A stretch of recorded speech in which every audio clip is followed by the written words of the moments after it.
Good morning, everyone. I'm Kristi Noem. I'm the Secretary of the Department of Homeland Security, and we just recently, in the last couple of days, have had one of our own that has been attacked and has been harmed dangerously by violent criminals that have been run loose here in New York City, but also in this country, as a result of sanctuary city policies and the policies of the Biden administration. I just want you all to know that we have our hearts and our prayers going out with our officer and with his family and his friends, and we'll be lifting him up in prayer for his quick recovery and his healing from this terrible tragedy that has befallen him. Listen, our officer was off duty on Saturday evening when him and his friend were attacked. They were attacked by two individuals that were set on robbing them, and thankfully he had his service weapon with him and was able to defend himself and his friend and injured one of those individuals that was trying to do them harm. His quick action speaks to his tenacity and his excellence in training and skill, and because of that, one of the perpetrators was wounded in this interaction and was incarcerated when he came in to get medical treatment. One of the suspected attackers, the one that was injured, his name is Miguel Francisco Mora Nunez, a Dominican national that was entering into this country illegally back in 2023. He was then released back into this country by the Biden administration. Miguel Francisco Mora Nunez is and has a rap sheet that is a mile long.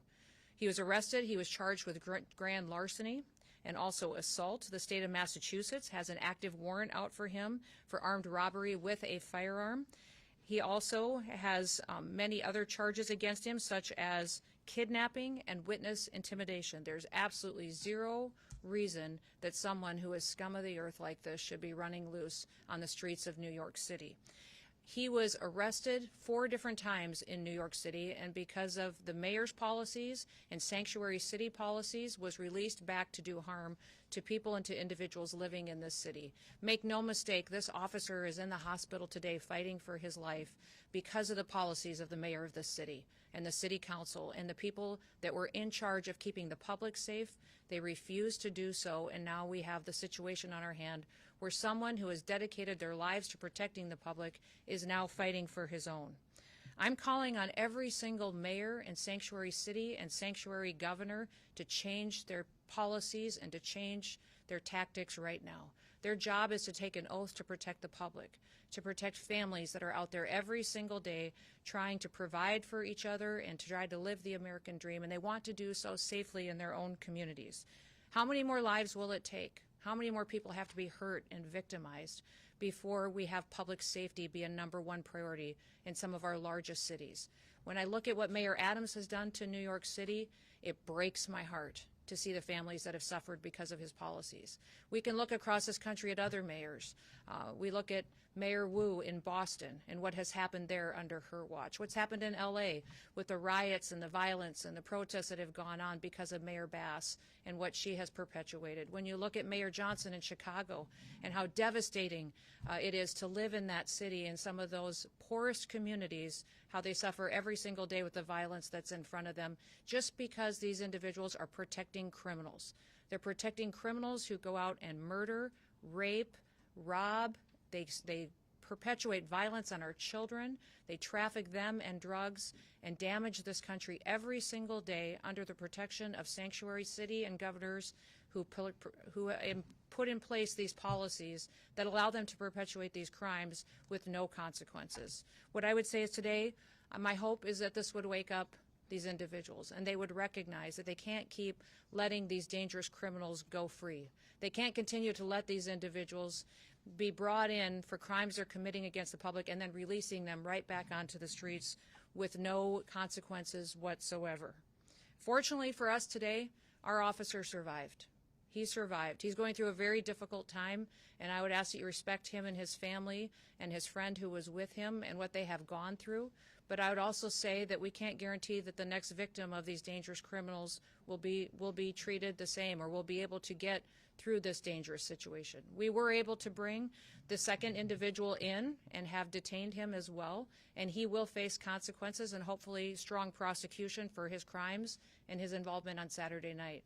But my hope is that we can continue to, when ICE is out in our communities and they're lodging detainers against individuals that are in this country illegally perpetuating crimes, that we would have a city like New York City start to honor them and allow us to bring these criminals to justice, allow them to get them out of our communities so that they can't continue to hurt people like we saw on Saturday night. We still have a lot of work to do. We've seen violence against our officers go up over 830% just in recent days because of the rhetoric out of politicians and the rhetoric out of individuals who are letting this victimization go on and on against the public. So I would call on everybody today to recognize what can happen, how in one moment someone's life can change, their whole family can change, and it is happening every day across this country. And this officer and his family, while today they are suffering, they still continue to serve the public and recognize that they want to go back out and make sure that they're doing all that they can to uphold the rule of law in this country. We're doing everything in our power to make sure that our officers out on the streets have the equipment and the training and the resources and the backup that they need to do their jobs, but they should never have to deal with an individual who was arrested 4 different times for violating the law and then released. And that individual was released on the streets of the city because of Mayor Bass's policies and because of his city council's policies and because of politicians who talk big and then people get hurt. People get hurt, and in many cases they end up losing their lives.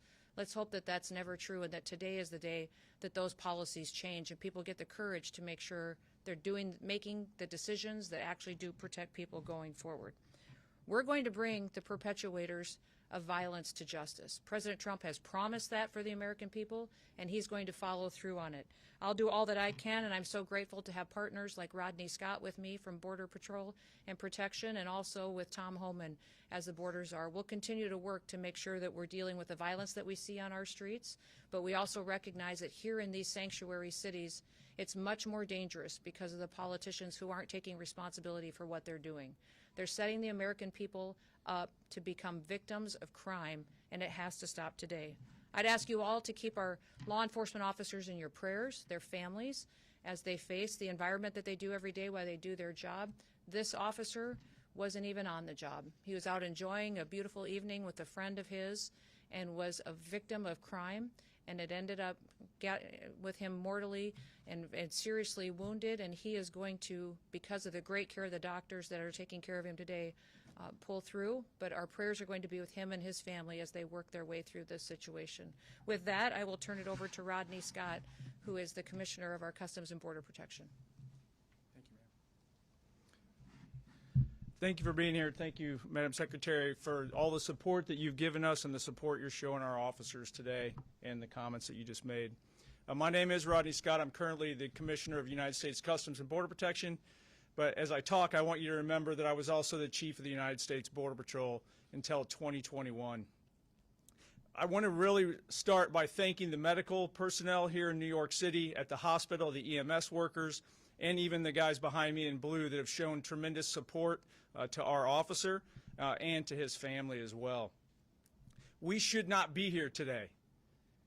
The reason these 2 assailants are inside the United States today is because of failed border policies by the Biden administration. I personally warned the Biden administration against their open border policies in 2021.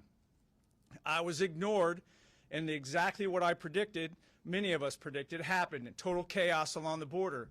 These 2 individuals, the 2 assailants, were released into the United States after being apprehended because of failed policies. President Trump stepped up and fixed those failed policies on January 20th of this year. With the support from Secretary Noem, we now have one of the most secure, we have the most secure border that I've ever seen in my entire lifetime. Much of that resolution was by fixing failed policies based on facts and evidence. Sanctuary city policies across this nation and some of these, and even states in some cases, are failed policies. The facts and evidence are there in front of you. It's time for local leadership and state leadership to step up to the plate like President Trump did, acknowledge crime as crime, acknowledge the fact that there's no global information system where we can vet these people coming into the United States. We do not know who they are, and we have to have border security where we simply know and control who and what enters our country, just like we do our homes. This should not be political. I'm calling on all state and local leaders to step up to the plate, get rid of these sanctuary city laws, and simply enforce the laws on the books. Work with your federal agencies so that we can actually root out these criminals from our neighborhoods. Last but not least, I should have said this up front, thoughts and prayers for our officer and his family, and I would ask that you keep them in your thoughts and prayers as well. Thank you for your time, but please remember this. This was 100% preventable. It was caused by bad policy, and it can be fixed with good policy. Thank you.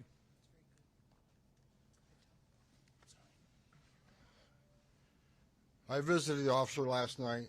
Of course, he was heavily sedated, so I didn't have words with him, but I did talk to his family. They're devastated. It's just a shock to the soul when you walk in and see that young man laying there. Secretary said it, Rodney said it, sanctuary cities are sanctuaries for criminals. Hard stop. I've been doing this since 1984. I've never seen a situation where I see it today. New York City, how many times do you want to see NYPD attacked by illegal alien criminals in this city? Now a federal officer. How many citizens in this city have been attacked by illegal aliens in this city? You see the polls. Everybody agrees we should be arresting public safety threat illegal aliens, but you got a city council here that locked us out of Rikers Island. Are you kidding me? So an illegal alien in Rikers Island we can't talk to, we don't have access to. That makes the city unsafe. Every sanctuary city is unsafe. I'll say it again, sanctuary cities are sanctuaries for criminals. And I'm going to work very hard with Secretary Noem to keep President Trump's promise and his commitment several weeks ago that sanctuary cities are now our priority. We're going to flood the zone. You don't want to let us into jail to arrest a bad guy in the safety and security of a jail. You want to release him into the street, which makes it unsafe for the community, makes it unsafe for the officer, makes it unsafe for the alien. Anything can happen on a street arrest. So what we're going to do, we're going to have more agents in New York City to look for that bad guy. So sanctuary cities get exactly what they don't want, more agents in the community and more agents in the work site. If we can't arrest a bad guy in the safety and security of the county jail, then we'll arrest him in the community, and we'll arrest him in the jail. And when we arrest him in the community, if he's with others that are in the country illegally, they're coming too. Sanctuary cities are sanctuaries for criminals. President Trump is not going to tolerate it.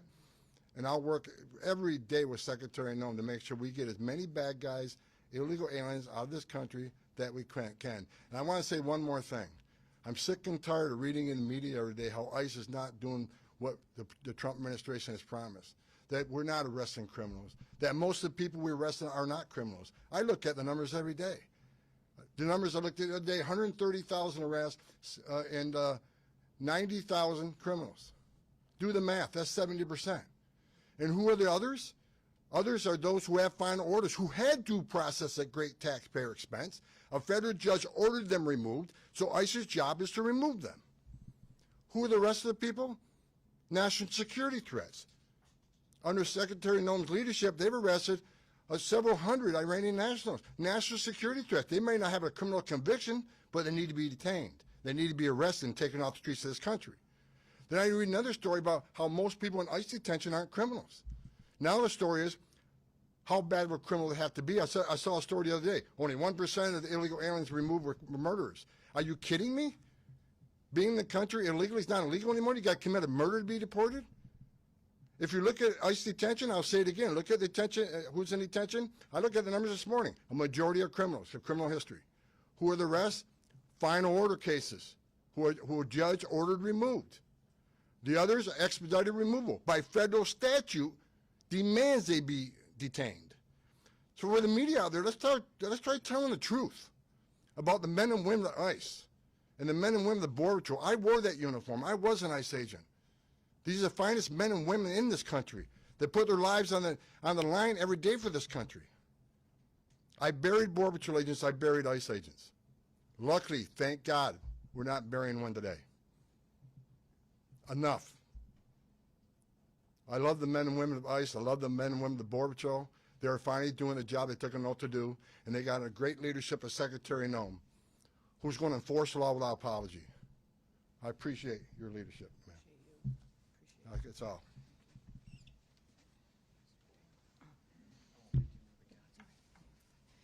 Good morning. Diane Sabatino, Acting Executive Assistant Commissioner, Office of Field Operations.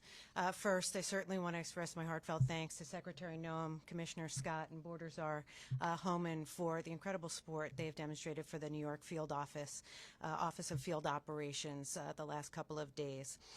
You know, it is a tragic scenario to get a phone call about an officer, any CBP, Customs and Border Protection employee, that's injured in the line of duty. It was even more tragic, this individual off duty. You know, they picked the wrong guy in this particular case, two assailants, you know, just a crime of opportunity. Unfortunately, and I apologize, I'm a bit overwhelmed. I saw the officer this morning, and having met him before and seeing how challenged our officers are in taking care of each other during this hard time. But just to get back to what I was saying, they picked the wrong individual to try to rob. And thank God, when we invest in our CBP officers, we invest in training, we invest in vigilance 24/7. Our officers and our agents stand watch 24/7 on the front line of the United States of America. And we'll take action, and we'll demonstrate that vigilance and dedication at any opportunity.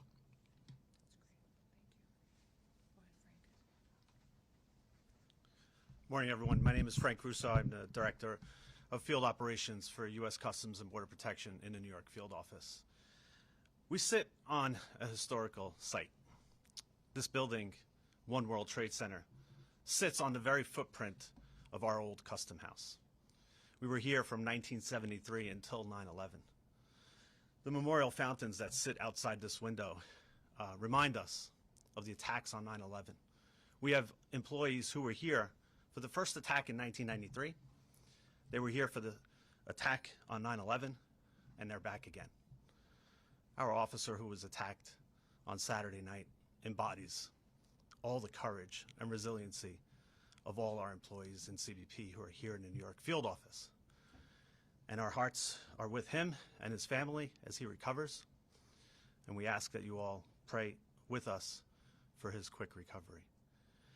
These acts, as the Secretary, Commissioner, Assistant Commissioner, Mr. Homeland mentioned, should not have happened. And we need your help to make sure that they don't happen again. We thank you all for being here. I want to thank the Secretary, Border Czar Homeland, Commissioner Scott, Assistant Commissioner Sabatino, and our partners at HSI and ERO for supporting us during these difficult times. Thank you, everyone. Again, we want to continue to lift up this family and our officer in our prayers. We're thinking of him and had the opportunity to visit with them this morning. They're doing well, but they do appreciate the outreach that they've had from the city, from all of the different agencies, the nonprofits that have reached out and have been willing to help them and walk alongside of them. But they also recognize, when I asked them if there was anything that they needed, they said, go after these criminals. One of the things he would have appreciated the most is if you doubled down on these bad guys that perpetuate crimes like these and even use these mopeds to commit their crimes and are well known for using them throughout the city to go out and to rob poor innocent people who are out enjoying an evening on the town with their family members. So we will continue to take that encouragement to go after criminals in this country, and especially those who have perpetuated acts like this that shouldn't be here and should never have been here. I want to remind you that this individual had been arrested 4 different times before this act happened on Saturday night. Arrested and released again and again and again. And what did we think was going to happen from policies like that? When you take a dangerous individual and you allow them to never face any consequences for the acts that they're perpetuating against the public, and then you end up in a situation that could have been prevented. So we're lifting that family up in prayer. We're going to walk alongside them, but also we're going to double down and make sure that these criminal, illegal aliens are not only off our streets, but they're out of our country.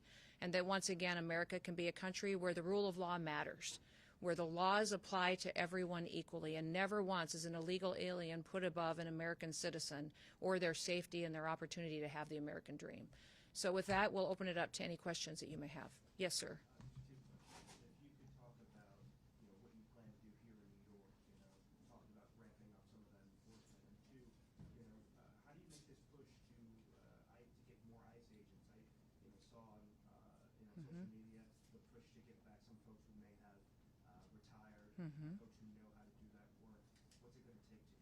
Yeah, we've already had some retired agents that have indicated they'd like to come back and help.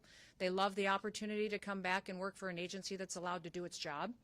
Under this administration, President Trump is allowing our ICE and our CBP officers, our law enforcement officers, to do their jobs again, and that's reinvigorating them and their desire to want to be a part of a team where someone's got their backs. What we'll do in a city like this is we'll double down. We'll put more agents here. We'll put more personnel here. We'll give them more equipment, more training for situations where they may have to go into a dangerous neighborhood where local law enforcement won't be there to have their backs. And we'll continue to talk to the public about the truth of what we're doing. The media has lied over and over and over again about what President Trump has given us as direction to do in this country when it comes to criminal illegal aliens. We have prioritized them. They are our targets. We're going to go after those individuals that are perpetuating crimes in our country and remove them and get them out and have them face consequences for what they're doing. So what you will see when you have a mayor like this, a city council like this, that's allowing their people to be victimized, is that we will follow through on our promises. We'll put more people here, more agents, more resources, and we'll have more federal agencies deployed in task force models so that they can go out and do their operations and do them safely. Yes, sir. Secretary, on targeting violent people, Mr. Homeland just said we're going to flood the community, and if there are people in the country illegally not accused of crimes, we'll pick them up too.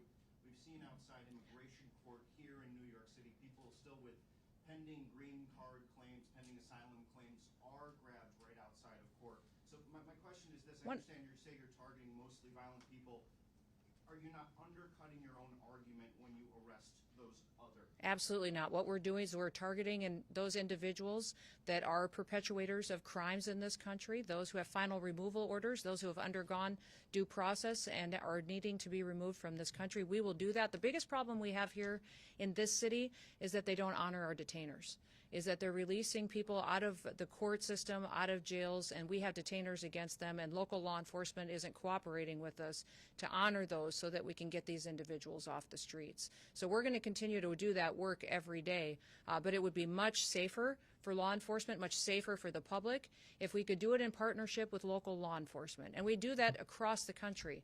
In so many states, we have agreements with city police, with sheriffs, with local law enforcement who partner with us to make sure our officers can be safe while they do this work, and we can clean up communities that are victims of crime. Unfortunately, here in New York City, it's a different situation, because here people play politics and then you have innocent people get hurt, and that shouldn't happen anymore. Just to be clear, Yes, ma'am. so many of those arrests Yes, people ma'am. not accused of criminals if law enforcement, not accused of crimes, local law enforcement cooperate. That's what you're saying? It depends on if you're talking about those who have charges against them, those who have pending charges, those who have final removal orders. Those all continue to be our focus as well. Go ahead. Yes. Yesterday we learned the suspect, Miguel Francisco Mora Nunez, was once deported and then re-entered the country illegally through the Arizona border sector. Can you explain how and why that was able to happen? Well, if you look at what happened during the Biden administration, which is when he entered this country, was that basically anyone who crossed the border was granted an asylum and given a notice to appear in court, and he never did. Never showed up, of course, which was happened with millions of individuals who came into our country. And that's the task that we now have under the Trump administration, is cleaning up the ramifications of that invasion of our country. Remember, people came to this country through an open border and those policies that were terrorists, suspected terrorists, people who were violent criminals from across the world, individuals who were emptied out of prisons and mental institutions, and they came to this country, and Joe Biden and his administration just opened the door and let them flood in. The individuals that perpetuated this crime and violence against our law enforcement officer on Saturday night and his friend were two of those exact same type of individuals that crossed the border under those policies. They shouldn't have been here. They had been arrested in the past and released again. I'm thankful we have a president now who's not going to allow that to happen anymore. Yes, sir. The arrest of the second suspect, what's his immigration status? He's an illegal in this country as well. And so he has been brought in. Excuse me? Can you tell us more about when he was detained? He was detained earlier today and was brought in. It's a case that we will continue to work, but he was a part of this robbery on Saturday night, and hopefully he will face full consequences for being a part of that. Entered under Biden also. He did. They both entered under Joe Biden's policies. And we're grateful for the work of our HSI individuals who were able to go out there and partner with other agencies to bring him in this morning. Yes, sir. Are there going to be any federal consequences for, I mean, you clearly laid the blame at the feet of our mayor and our legislature. And your city council. And our city council. Yes.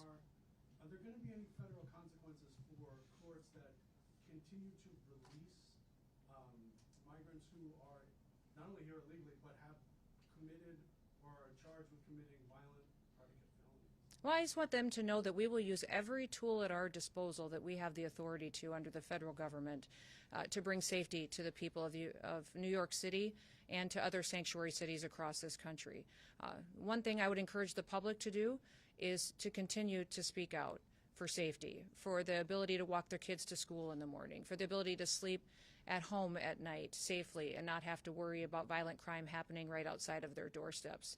I've been here in the city several times doing different operations with our ICE officers, with HSI officers, and it's amazing to me how you can be out on the street early in the morning while we're incarcerating many of these individuals who perpetuate violent crimes, and the citizens who live in those neighborhoods walk by us and they say, "Thank you. Thank you for being here. Thank you for helping us. Nobody would help us, and we've had to live like this for years. Thank you for giving us the chance to be able to walk down our street again without having to worry about who's going to attack us, who might hurt our children, or what might happen to our small business today." That's our mission every day, is to make sure that we're not going to do what Joe Biden did or what these sanctuary politicians do. They decide who has to be a victim and who doesn't be a victim when they pick and choose who they're going to uphold the law against and who they're not going to. And many times their policies have treated illegal criminals better than they have U.S. citizens. It's wrong and it needs to stop. And this situation on Saturday night where our officer was shot and wounded and hurt and is in the ICU right now in the hospital fighting for his life, that had to happen because it shouldn't have happened. It wouldn't have happened if we would have had the right leadership in this city. Yes. Hi, I'm Elaine with the New York Times. I'm curious, which sanctuary city policies do you think would have prevented this from happening? And was there an ICE detainer for the man who was arrested? I can't speak directly if there was an ICE detainer out against this individual right at this time, but he had been arrested 4 different times, had several charges against him. If you remember, I spoke about his charges in Massachusetts as well. For kidnapping. He had charges against him for larceny. This individual should have been deported and never been in this country, and that is one of the individuals that should have been prosecuted for his crimes, and then he would have been on our radar and we would have been able to remove him. And if I could, there was a detainer, but the issue, as the Secretary said, he was arrested at least 3 or 4 times by NYPD, but they're not allowed to work with ICE on your sanctuary city policies. That's what the Secretary's getting to. Cops should be working with the cops. This should be a nonpartisan issue. Cops working with the cops to keep New York safe. We're not asking them to be immigration officers. We're asking them to help us remove public safety threat illegal aliens from this country, but NYPD is not allowed to do that, and that's exactly what happened in this case. Have you spoken with Mayor Adams about this, and what was his response? We have spoken with him about the policies before and asked him to change those policies. There's times that the NYPD, and I believe that's still in place, that if one of our officers is in jeopardy, they're still backing us up on that, but not doing operations with us, which does happen in many other cities and other jurisdictions. We wish we had that kind of partnership with Mayor Adams, and I know you guys have got a leadership election in this country or in this city that's going to be happening soon. Boy, start looking at the candidates today and see which one is going to start making this city safer, because you've got a mayor today that could have done better, and maybe he'd have more support today if he'd have put his people first. If you look at Commander Shell of NYPD did an op-ed last night that I read, and I saw him on doing an interview this morning. He's got 4 decades NYPD. Even he spoke up, said this should never have happened. NYPD should be working with ICE on criminal aliens. So I heard you endorse any of the candidates for mayor? No, that's not what we're here today about. We're here today to focus on our officer, his family, and to make sure that everybody understands that this didn't have to happen and that we want more cooperation out of local law enforcement so that we can get dangerous, criminal, illegal aliens off of our streets. Who's talking? Yes, sir. I see Mr. Clayton here. You intended to take this case federal. Jay, would you like to start? Let me say 2 things. I want to say two things. First, for the last 36 hours, I've watched the people who work under all of you work tirelessly to bring this case. We are expecting to bring federal charges. The second thing that I want to say is the commitment of the federal government, the U.S. Attorney's Office, all of our partners, to end gun violence in New York is as strong as it ever has been, and we are going to do that. I'll take one more question.